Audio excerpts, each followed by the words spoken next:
We have another request that puts me in the middle of a tough one, Darrell. So that's good. Vice Chairman Freeman sent an email or text, I don't know the difference sometimes. Email. Okay. To President and I, asking to be on the agenda. He was plenty early, timely, all those things. And I recommended that he go in the information session, in which he said he didn't want to, which is fine. So I'm going to need a motion, and I'm sure that's fine. The other one that is troubling, Darrell, that I don't know quite how to address, we don't have rules on films, information, and that kind of stuff. I'm hoping, Jeff, that we'll get some. I hate rules, but we need to get some. It's my understanding you have a request to show a film or a PowerPoint as well. So if we set a precedent that you can do that, then what keeps JB from showing, or not JB, but anybody from showing something that's not appropriate?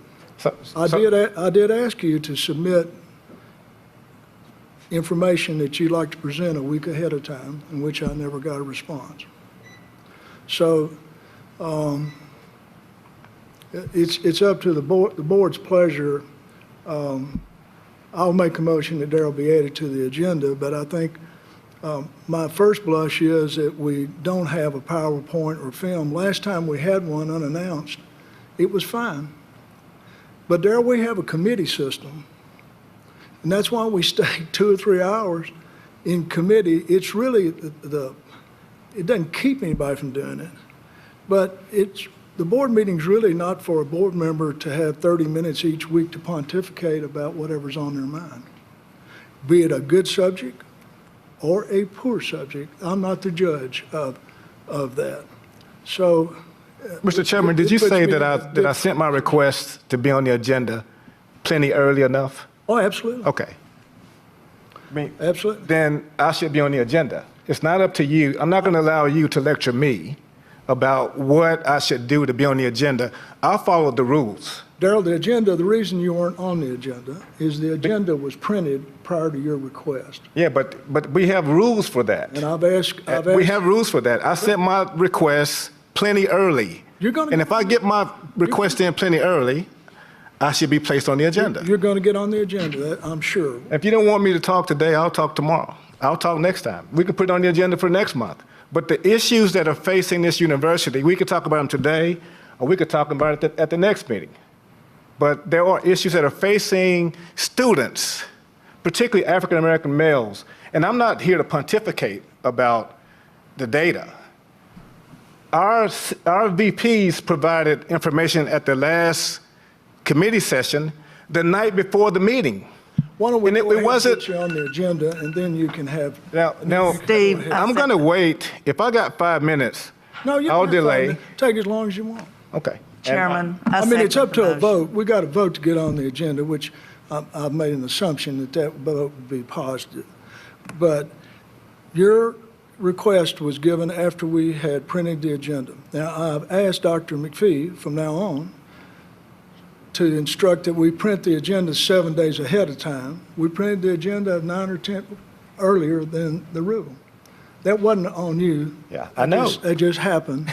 So the rules are clear about how you change the agenda, and that's what we're in the process. Do I have a motion to add Darrell to the agenda?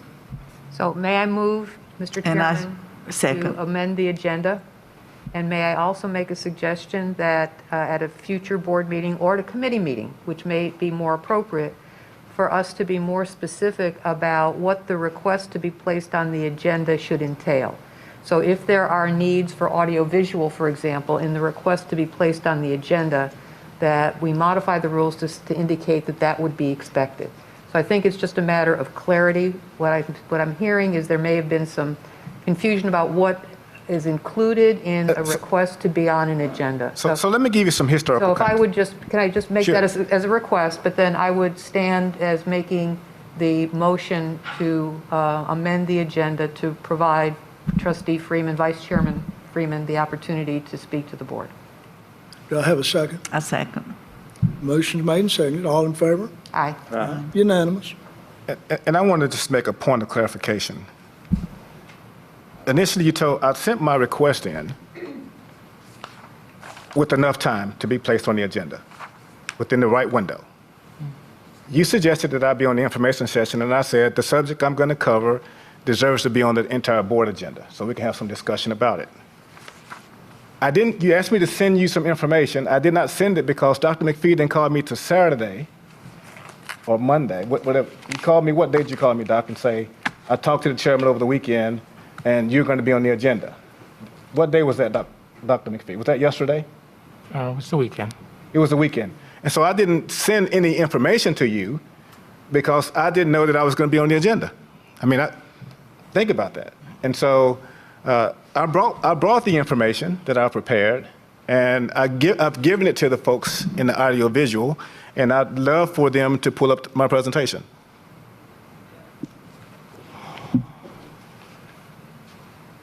Well, what's the pleasure? It suits me. I just think we need to have rules to preview these things. Not in this case, I'm sure, but in going forward. I agree.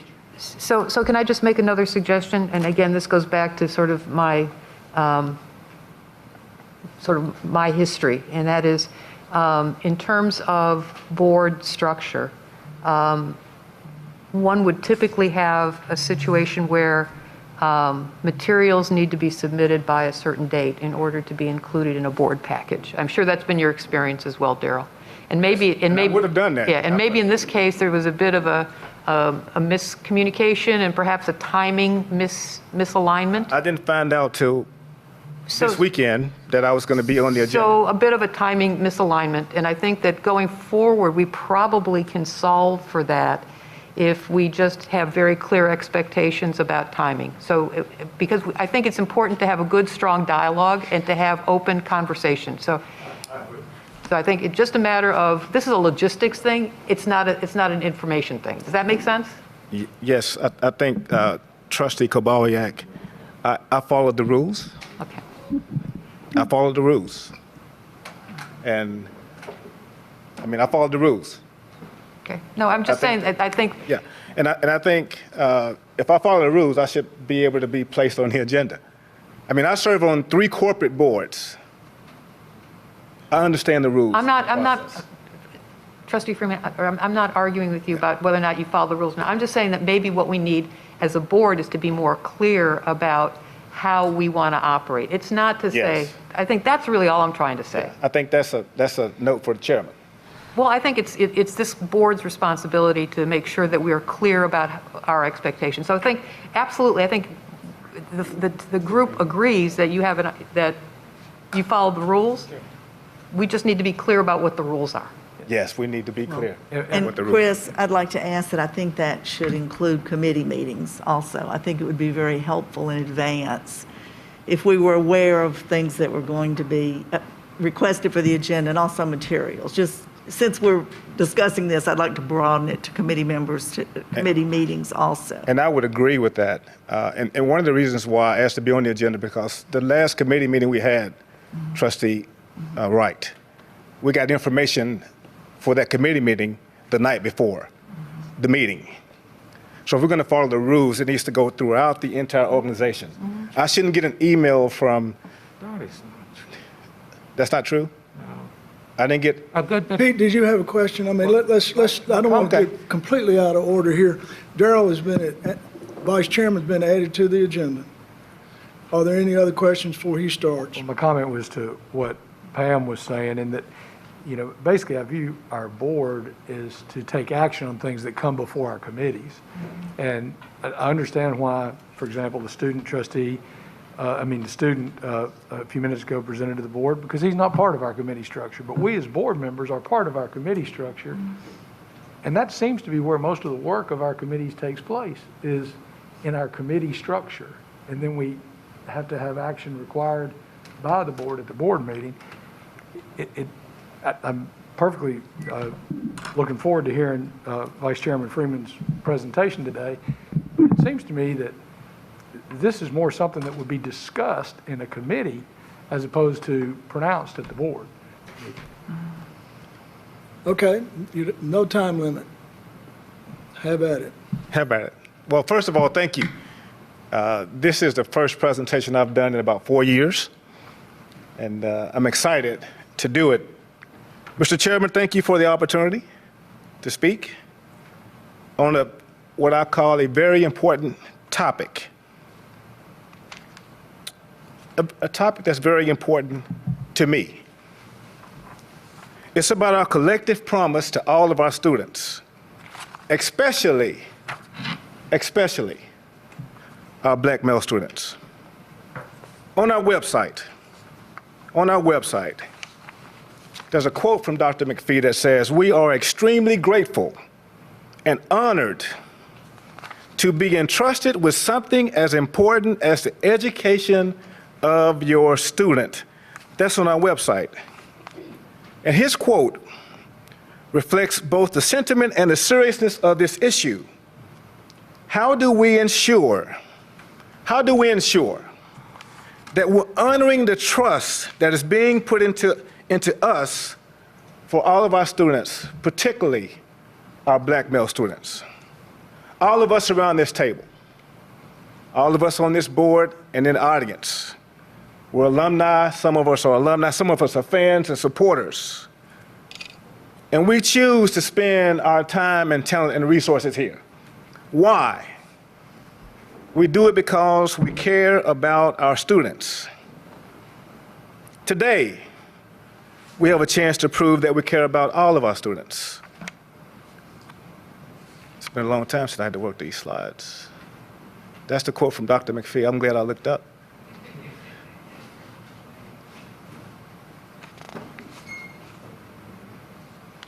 In our last committee meeting session, we got some data from our staff, some powerful statistics regarding the retention of Pell Grant first-generation black male students, and they're not experiencing the promise that we've talked about.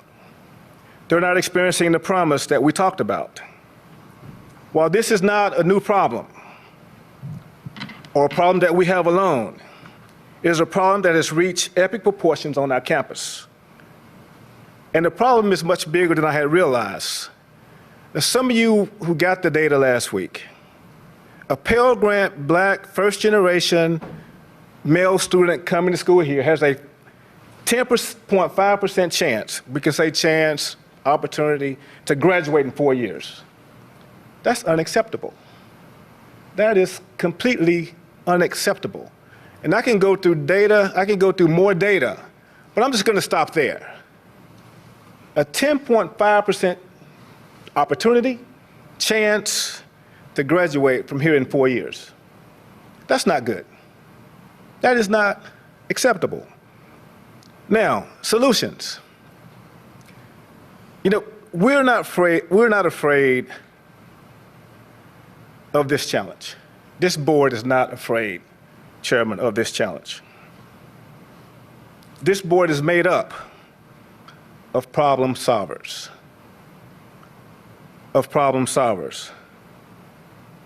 Because we know that great leaders and great organizations thrive in the face, JB, of challenge.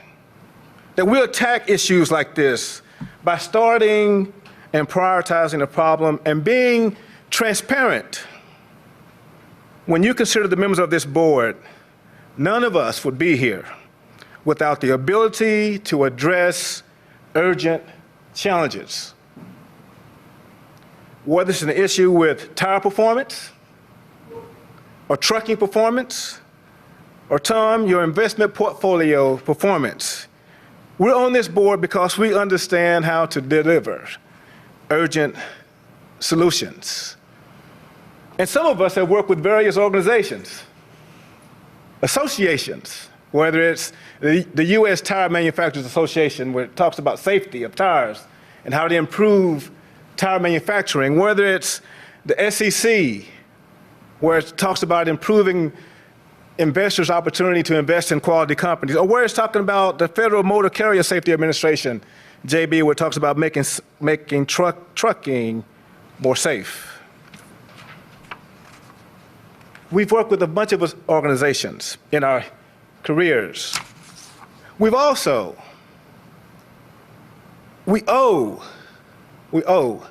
a better performance to our governor, to our state, and to our taxpayers. We owe a better performance. We should be accountable to our taxpayers. We should be accountable to our state. 10.5% is not the number, and it should not be the number. June of last year, the governor invited me to his mansion, just he and I, in the height of COVID, to talk about diversity, to talk about race and what he could do to make Tennessee a better place. We talked about that. But also we have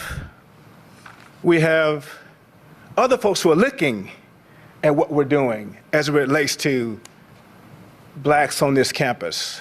I got a call from Channel 5 just Friday asking me about the Black Male Success Initiative that I've been working with at THEC, wanting to know what are we going to do. And I refuse the interview, Andrew, because we're not there yet.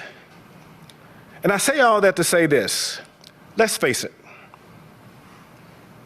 MTSU's history books will record what this board is doing during this very critical time. How did we choose to respond? Did we explain it away with, it's a problem across the country? Did we explain it away and said they're not prepared when they got here? Did we explain it away, or did we take action? Did we make a difference? The history books will record that. And Dr. Sluter said last week, if we're going to ensure that black male students graduate when they should and how they should, we must make it a board priority. It needs to be a board priority. Every meeting we have a veteran come to speak to us, and it gives my heart joy to hear from them, to know that on our campus, we care for veterans and we're going to go the extra mile for veterans. That's one of the chairman's priorities, and I admire that. I admire that. But what I want to see, I want to hear from some African Americans on campus, some African American faculty and staff to tell us what they're experiencing on campus, like the veterans are telling us that they experience on campus. This issue of the stats relating to African Americans, the graduation rates and the disparities, needs to be, we need to be transparent about it. It's not all good news. And one of my mentors, Jack Bovender, the former chairman of HCA, he always says to me, Darryl, if you're serving on the board and the news is not so good, tell everything you know, tell it as soon as you know it, and tell it to anybody who will listen. We've got to get this problem out into the public space, that everybody knows and understands it so that we can put our marker in the ground. So when we go from where we are now to greatness, people will know where we started. They'll know where we started. African Americans dropping out of this school at a disproportionate rate, it costs them a lot of money. It costs them a lot of money.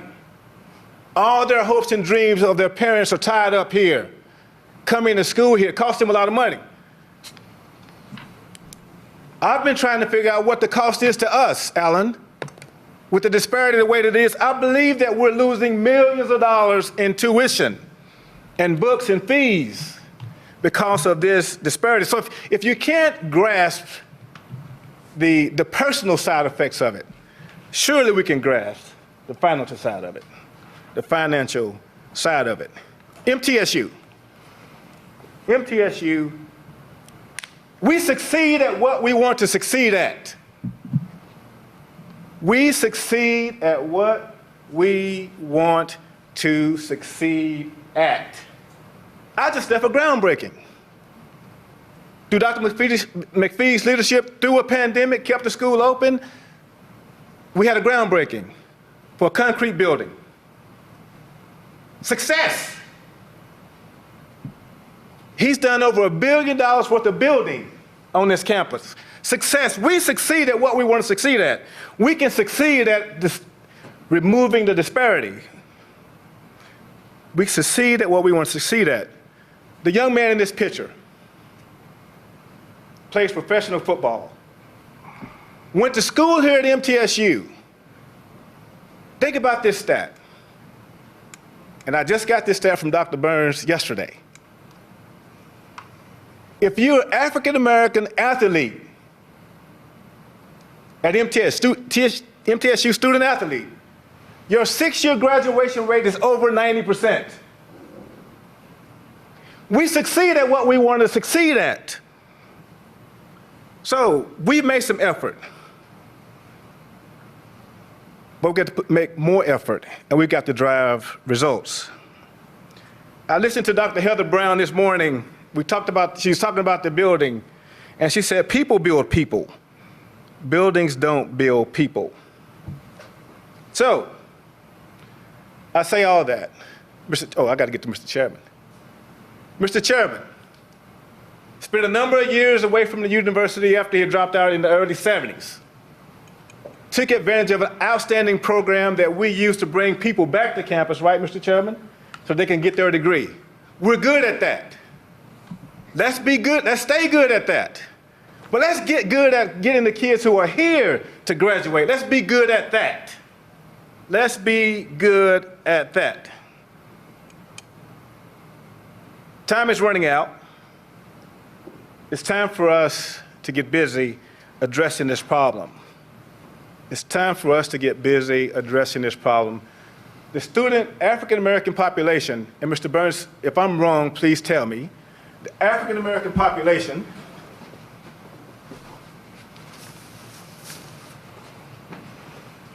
it's getting hot under these lights. The African-American population at MTSU from 2015 to now is on a decline. Is that correct? Is that correct, sir? Yes, sir. The African-American population at MTSU is on the decline. That's unacceptable.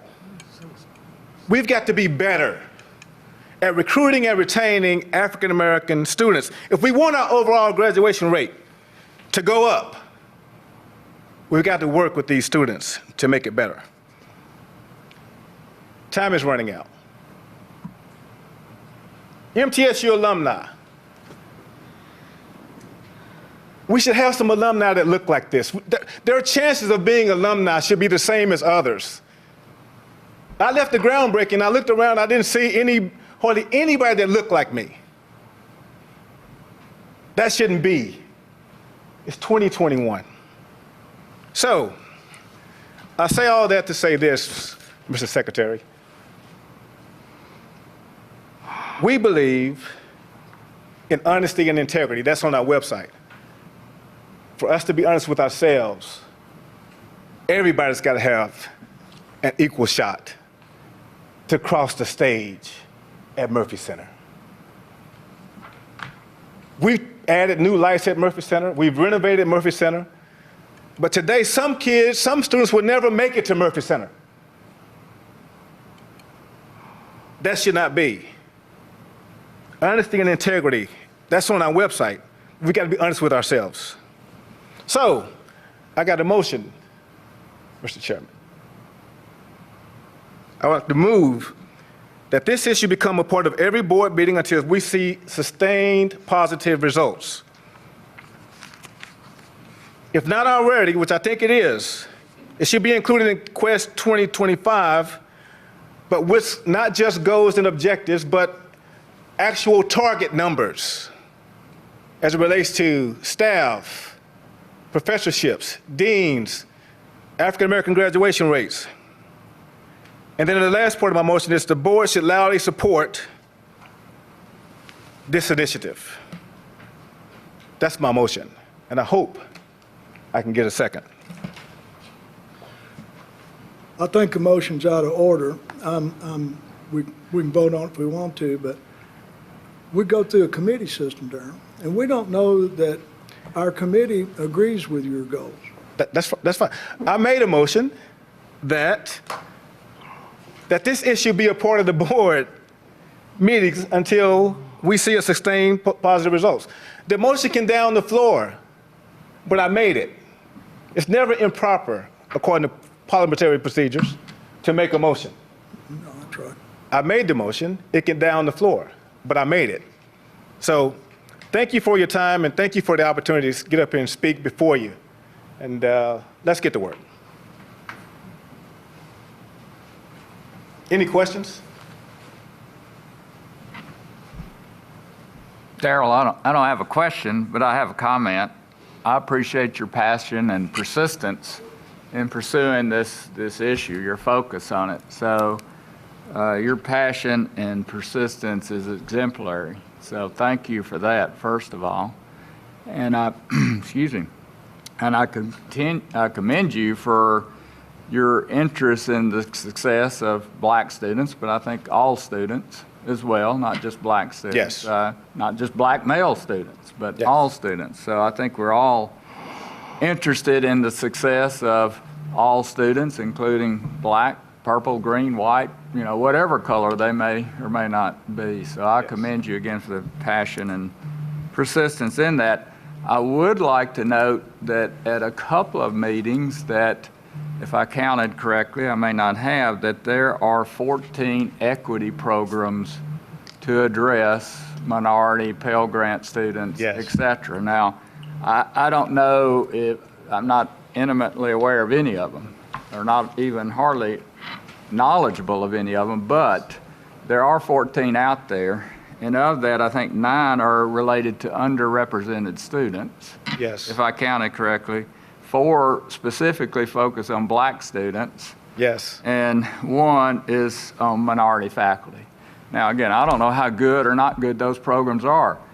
Maybe the start is to evaluate those programs. I don't know. If they're not good, let's get rid of them and get one that is good, that addresses success of all students, minority, underrepresented students, every student. We want every Pell Grant students, every student to graduate.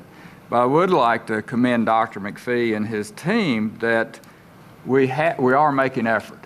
Yes. We've got 14 programs out there. Now, again, how good they are or not good they are, I can't personally speak to that, but there is effort. There's significant effort out there to address this issue.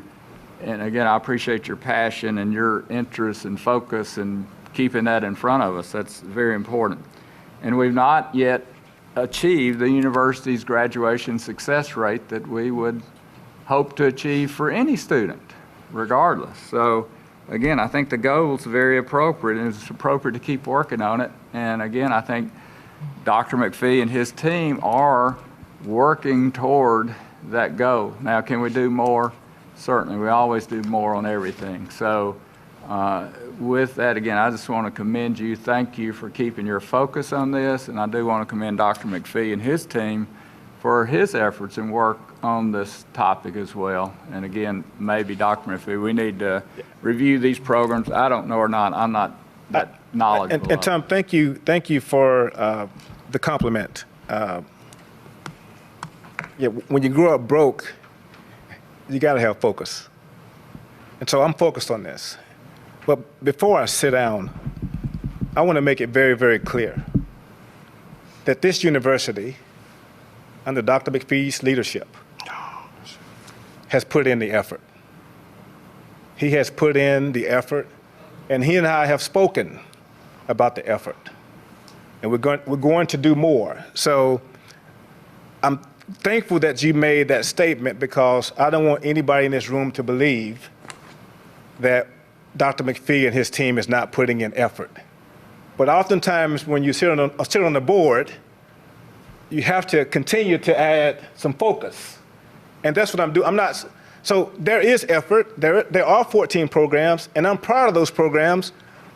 But for us to be number one, we might need 28 programs. We might need 30.